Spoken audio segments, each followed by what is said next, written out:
The fold that changed everything. Space station floated in silence above a swirling blue planet. A city of steel and glass suspended between stars. Humans lived here, but they were not in charge. The station belonged to the Vayari Council, an alien alliance that tolerated humans as workers, cleaners, and assistants, but never equals. Rules were strict, punishment swift, and kindness was often treated as weakness. Among the many humans serving on the station was Ethan Cole, a young man from Earth who wore the gray uniform of a maintenance officer. He wasn't anyone important, not a captain, not a warrior, not even a scientist. He spent his days repairing broken panels, fixing clogged vents, and making sure the endless corridors of the station ran smoothly. He did his job quietly, keeping his head low, because humans who attracted too much attention often disappeared. But Ethan had one flaw, a dangerous flaw in a place like this. He cared too much. When someone fell, he rushed to help. When someone was lost, he gave them directions. And when an alien elder stumbled in the docking bay that day, Ethan did not even think. He ran forward. The alien woman was small, her skin translucent like thin ice, and her limbs shook as if she had been carrying more than she could bear. A basket of shimmering crystals scattered across the floor, rolling in every direction. She fell hard, her body fragile, and for a moment the entire docking bay went silent. Dozens of eyes, human and alien, watched, but no one moved. The rule was clear: do not touch an unregistered alien citizen without permission. But Ethan's instincts overpowered every rule he had memorized during his training. He knelt down, ignoring the sharp pain of metal against his knees, and gently lifted the alien woman by her arm, supporting her as she trembled. Her skin was cold, almost weightless, as if she were made of glass and light. "Easy there," Ethan said softly. "Are you hurt?" The woman's eyes glowed faintly, like twin moons, and for a moment she simply stared at him. Then, with a voice that sounded like wind through chimes, she whispered something he could not understand. It was only a few words, soft and musical, but they pressed against his mind, echoing in a way that made his chest tighten. Before he could ask what she meant, she pressed one of her glowing crystals into his hand, curled his fingers around it, and whispered, "Keep it safe." Then, with surprising speed for her fragile frame, she slipped away into the crowd and was gone. Ethan stood there, stunned, the crystal pulsing gently against his palm like a heartbeat. He barely noticed the silence around him, or the hostile stares of the Vayari guards until a sharp, metallic hand grabbed his shoulder. "You touched her?" The guard hissed, his voice like grinding stone. "Humans are forbidden to touch an elder." Before Ethan could explain, he was dragged away, the crystal burning warmly in his clenched fist. His protests echoed down the metallic halls, but no one stepped forward to defend him. Not even the humans, who had seen everything. Everyone knew what it meant to break a council law. Hours later, Ethan stood in a tall chamber of glass and light. The council members towering above him on raised platforms, their forms shifting and glowing like living statues. The eldest counselor, with a voice like breaking glass, declared, "Human Ethan Cole, you have violated sacred law. You interfered with the passage of an elder. You are hereby stripped of your duties and expelled from this station." Ethan's heart sank. He wanted to shout, to argue, to say he had only been helping someone in need. But he saw the cold and blinking eyes staring down at him, and he knew it was useless. He was no longer Officer Cole. He was nothing. They tore the gray badge from his chest, the one symbol of belonging he had fought so hard to earn. The other humans watched from the gallery above, their faces pale and afraid. None of them daring to speak up. To defend him would be to risk their own lives. "Leave by the next rotation," the counselor ordered. "If you remain past cycle's end, you will be cast into the void." The chamber door slammed shut behind him with a final echo that felt like a coffin closing. Ethan staggered into the dim service corridors, his fists clenched so tight that the crystal bit into his skin. He finally opened his hand and stared at it under the flickering light. The crystal was no ordinary stone. Inside it swirled a galaxy of tiny lights, like stars trapped in amber. And then it pulsed, once, twice, as though responding to the beat of his heart. The glow spread across his palm, casting long shadows on the metal walls. Ethan stumbled back, staring in disbelief. Whispers rose in his head, the same sound he had heard from the old alien woman. Not words exactly, but a feeling, a pull, a direction. It was as if the crystal wanted him to go somewhere, to find something. He felt torn. He had just been fired, stripped of everything, about to be thrown off the station. And yet, for the first time since he arrived here from Earth, he felt that maybe he finally had a purpose.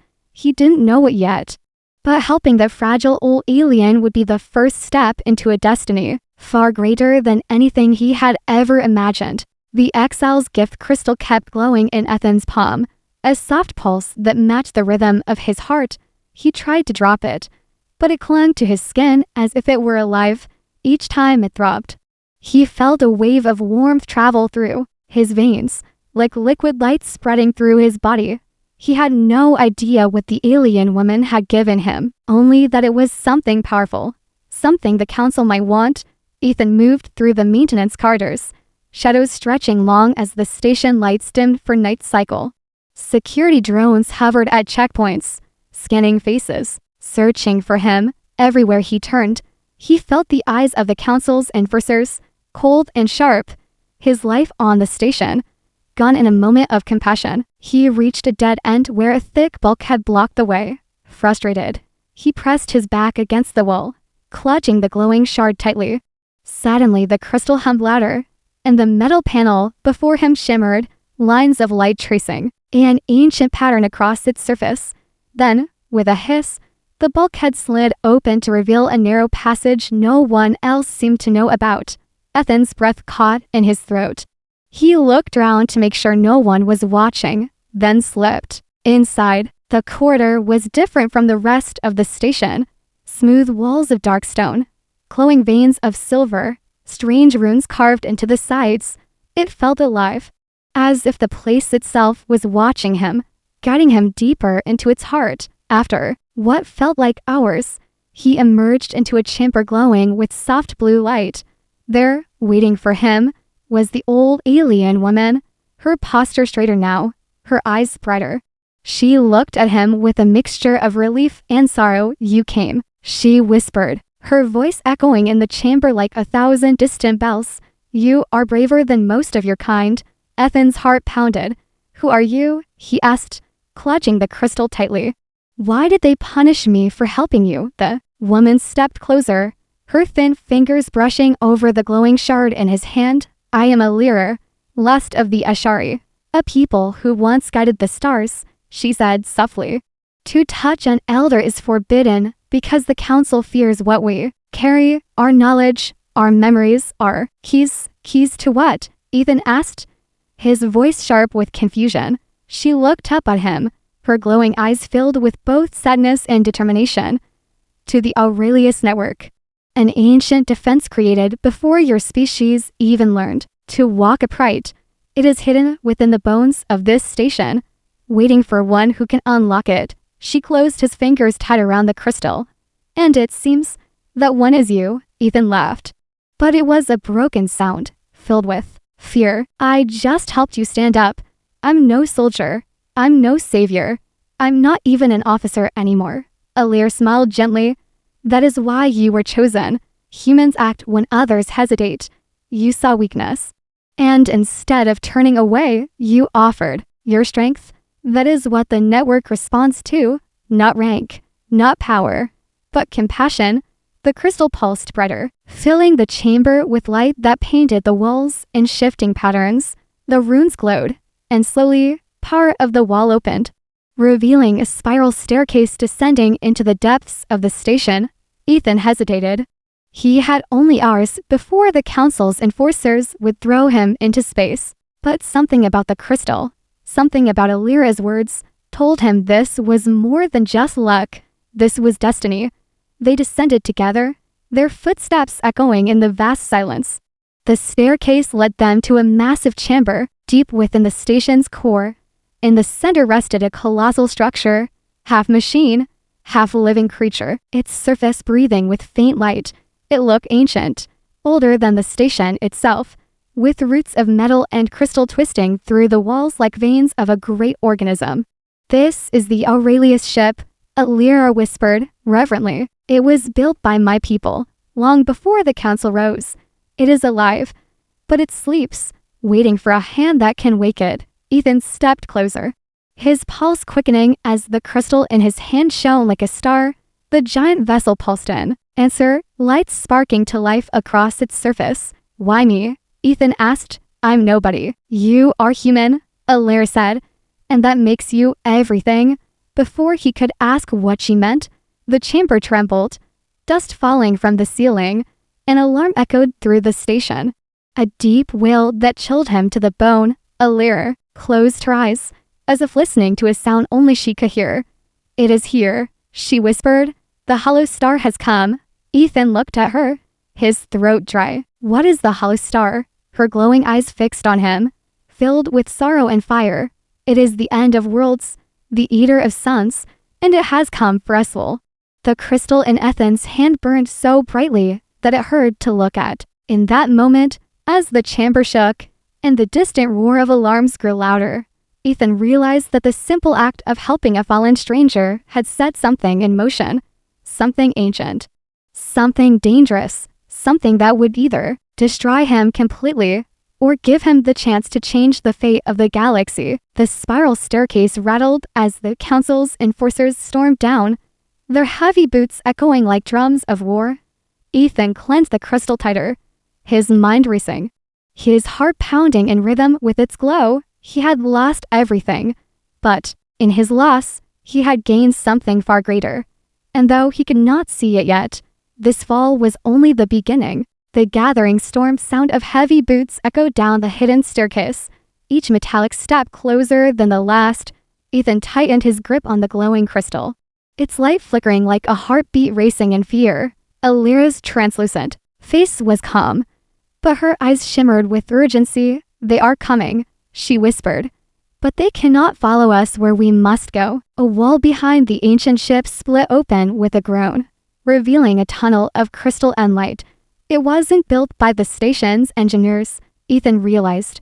It was older, carved long before humans ever arrived here. Alira guided him inside, her thin fingers brushing the tunnel walls as if greeting an old friend. The crystal in Ethan's palm vibrated in harmony with the glowing path, leading them deeper and deeper. Behind them, the thundering footsteps of the enforcers grew louder, their harsh voices barking orders. One of them shouted, "Seize the human. The punishment must be carried out." Ethan's stomach twisted. He had seen what happened to those ejected into the void, their bodies spinning away into endless darkness. He wanted to stop, to turn around, but Alira's grip was firm, her voice calm yet commanding. "Forward, Ethan, only forward." The tunnel opened into a vast chamber, so large that Ethan's eyes could not see the ceiling. The walls were alive with veins of silver light, pulsing like the heartbeat of some enormous creature. In the center floated a ship unlike any he had ever seen, its hull covered with moving patterns, its shape shifting as if breathing. It seemed both mechanical and organic, a giant creature of steel and starfire waiting for someone to wake it. "This is the Aurelius ship," Alira said, her voice trembling with reverence. "It was built by my people thousands of cycles ago.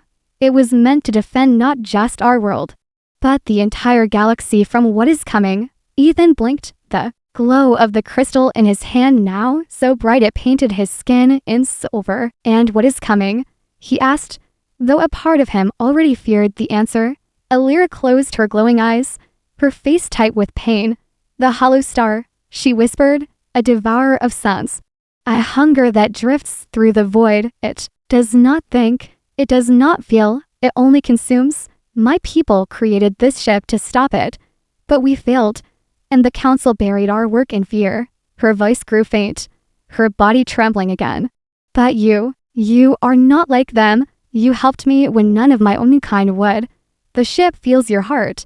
It knows you can guide it. Ethan shook his head, the crystal glowing like a star between his fingers. I don't understand. I'm just a maintenance officer. I fix wires. I clean ducts. I can't fight something that eats stars. Alira reached out, pressing her hand to his chest, her touch cold yet comforting. Your people were born in the cradle of struggle. You adapt. You endure. That is what the galaxy has forgotten. That is why you are needed. The chamber shook violently, dust falling from the ceiling like ash from a fire. A low, rumbling sound filled the air, deeper than thunder. Alira whispered, "It is here." Ethan looked up and saw through cracks in the ceiling the sky outside the station. A vast black sphere swallowing the light of the stars. The hollow star had arrived, its presence so overwhelming that even the great Vayari Council must have felt it in their bones. Suddenly, the chamber doors burst open, and the enforcers stormed in, their weapons glowing with lethal energy. "Step away from the relic," one barked, his voice sharp and cold. "The human is not permitted here." Ethan backed toward the Aurelius ship, the crystal still glowing brighter and brighter, almost too hot to hold. Alira stepped in front of him, raising her frail hands. "If you harm him, you doom us all." The enforcers didn't listen, their weapons charged, the air crackling with energy. Then it happened. The crystal in Ethan's palm shattered into glowing shards of light that sank into his skin.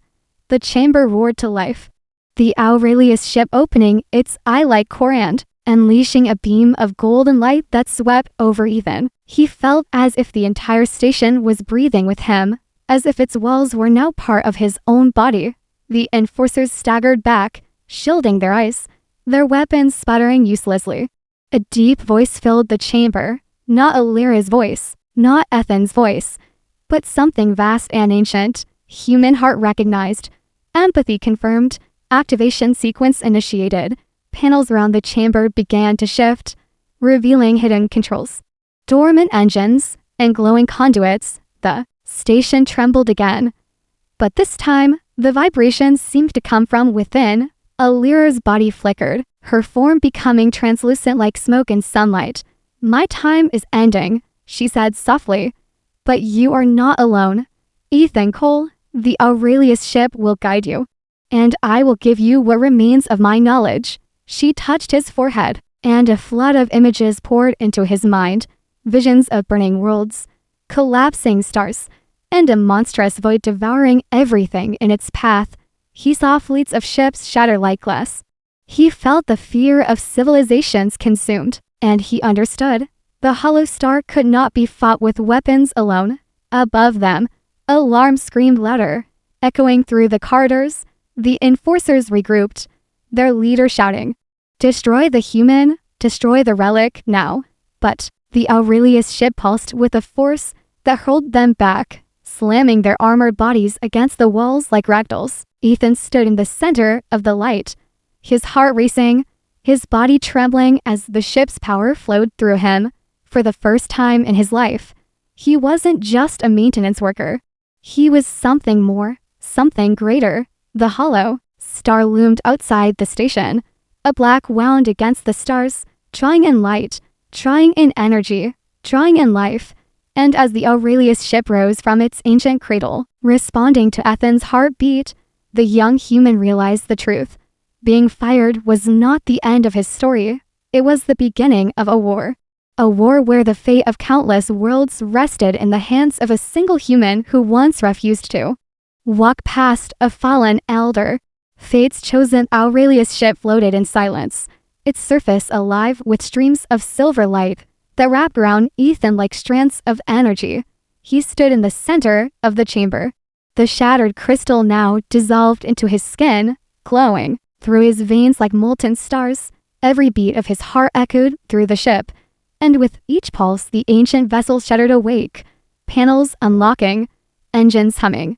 Alira watched him with weak but proud eyes, her fragile form flickering as though she were fading into nothing. "The ship accepts you," she whispered, her voice shaking. "You are the one, the bridge between species. You carry what my people could not." Ethan shook his head, fear and confusion twisting in his chest. I don't even know what I'm doing. I don't know how to fight something like that. You will not fight it with strength, Alir said. Her voice now faint as a fading signal. You will fight it with what your kind has, what mine has forgotten. Empathy and courage. The floor trembled violently, nearly throwing Ethan off his feet. Through the cracked ceiling above, he saw the hollow star again, a vast black sphere larger than any world, its surface swirling like liquid shadow. It pulsed with hunger, swallowing the light of nearby suns, dragging them into its endless void. The Council's great fleets were already firing their plasma cannons, but the beams vanished into the darkness like stones sinking into water. Panic spread across the station. Alarm screamed, and enforcers scrambled in confusion. Some turned their weapons back toward the Aurelius ship. Others fled, shouting that the end had come. Ethan's hands pressed against the living hull, and suddenly he felt it, a presence inside the ship. Ancient and waiting. It wasn't just a machine. It was a mind, vast and patient, like an ocean holding secrets of forgotten ages. Will you guide me? The voice echoed in his mind. Will you feel for those who cannot feel? Will you fight what devours the light? Ethan swallowed hard, fear mixing with something deeper. A stubborn human defiance that refused to surrender.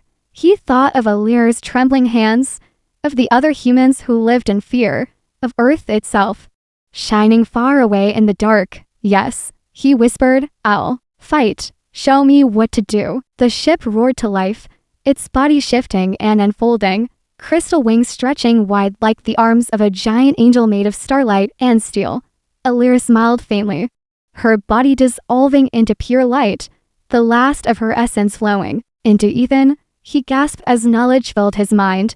Ancient star charts, equations of gravity, the history of the Ashari, and their final battle with the hollow star. He saw how the creature fed on suns, collapsing them into black silence, growing stronger with every star it consumed.